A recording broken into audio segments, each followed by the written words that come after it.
Imagine a classroom. A student says, I play soccer. Another says, me too. But I also play basketball. How do we figure out who plays what? That's where a Venn diagram comes in. So, what is a Venn diagram? A Venn diagram is a diagram with circles to show a relationship between groups called sets. Now, it helps us see what is common and what is different. So that's a simple definition, or these are the simple definition and explanation of what a Venn diagram is. Now, let's look at the terms, the terminology of set, or the key terms of set. So we have the first one here, which is set. Then the other one, universal set, intersection set, union set, and complement. So a set is a group of items. Example, we have students who play soccer. And universal set is are all students being considered. Then we have the intersection. It is the items in both sets. Example, students who play soccer and basketball. And then we have the union, items in either set. Example, we have soccer or basketball, both. I repeat, union sets are items in either sets. Example, soccer or basketball or both.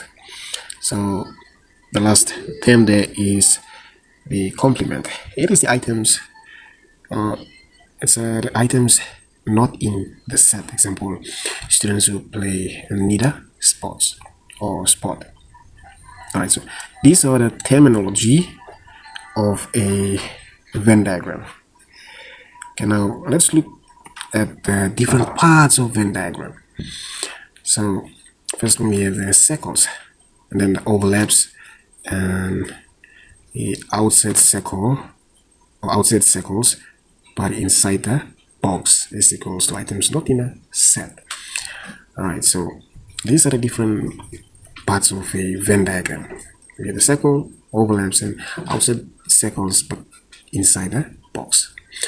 Now, a circle represents again the sets, and overlay is the common elements, and outside circle but inside the box is the items not in a set. So let's look at one example of what a set is. So let's look at this example here. We have set A, soccer players, set B, basketball players, and then the middle overlap is other students who play both sports, and then we have the left only is it represents students who play soccer only, and the right only students who play basketball only. This is a simple example of what a set is. Now let's look at the why question. Why Venn diagrams are useful. Now I have a few important points here that I'd like you to take note of. Number one is easy to compare groups. Number two is it helps with problem solving.